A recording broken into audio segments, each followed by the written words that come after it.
Hi friends, welcome back. Today we're going to be introducing the topic of codependency and elaborating a little bit on what that looks like.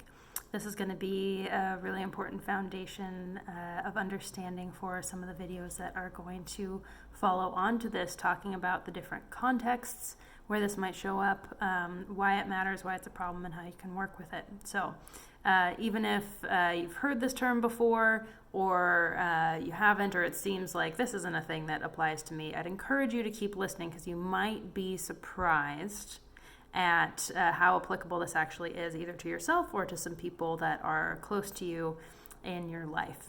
So, diving in, what is codependency?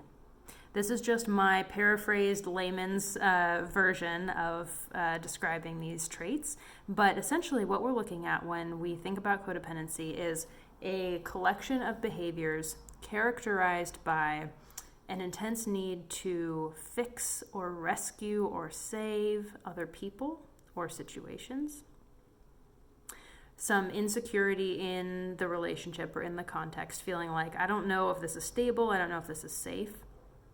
There's often heightened anxiety and a need for control to make the situation feel a little bit more stable. Oftentimes, if we are in a codependent pattern, we will not feel comfortable communicating clearly and honestly with the other person or other people. We won't feel like it's necessarily safe to assert our boundaries or ask for our needs to be met. Many times self-care begins to slip. We also will see when we're in a codependent mode that we get tempted to kind of step into other areas that maybe aren't officially our responsibility or might kind of be other people's business because we want to help manage or fix that situation. All of these, if they're sounding at all familiar, it's totally okay. There's nothing wrong with you. My intent here is not to scare you by throwing around clinical labels. Actually, my intent is just the opposite. Many times, a lot of us have been living in some of these codependent patterns, exhibiting some of the traits that I just listed without realizing it. We just think it's normal.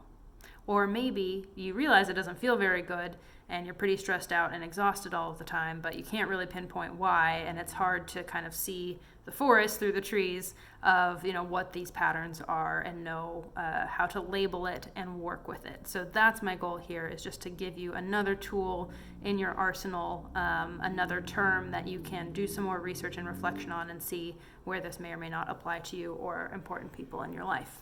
Okay.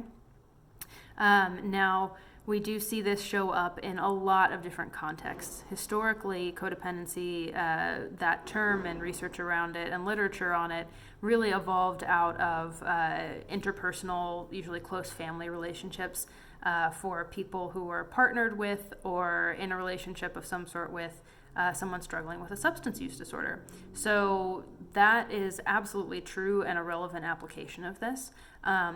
What I would like to encourage everyone to start thinking of is zooming out of that context a little bit and thinking of codependency as something that really is actually very pervasive in our culture.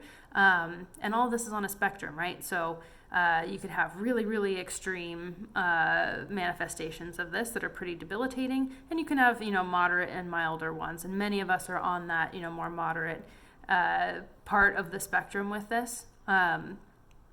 But it still can be very exhausting, very debilitating, and can cause a lot of issues in your relationships, in your workplace. So hopefully having this label to think about will be helpful there, to notice that even if you're not, at the extreme end of that spectrum, this is a pattern that you can actually notice and reclaim and take charge of. And unwind a little bit so that you're able to engage in a healthier and more sustainable way. So with that, we will have more content forthcoming on the topic of codependency and its many manifestations and why it's not so good for you, even though it might feel really familiar.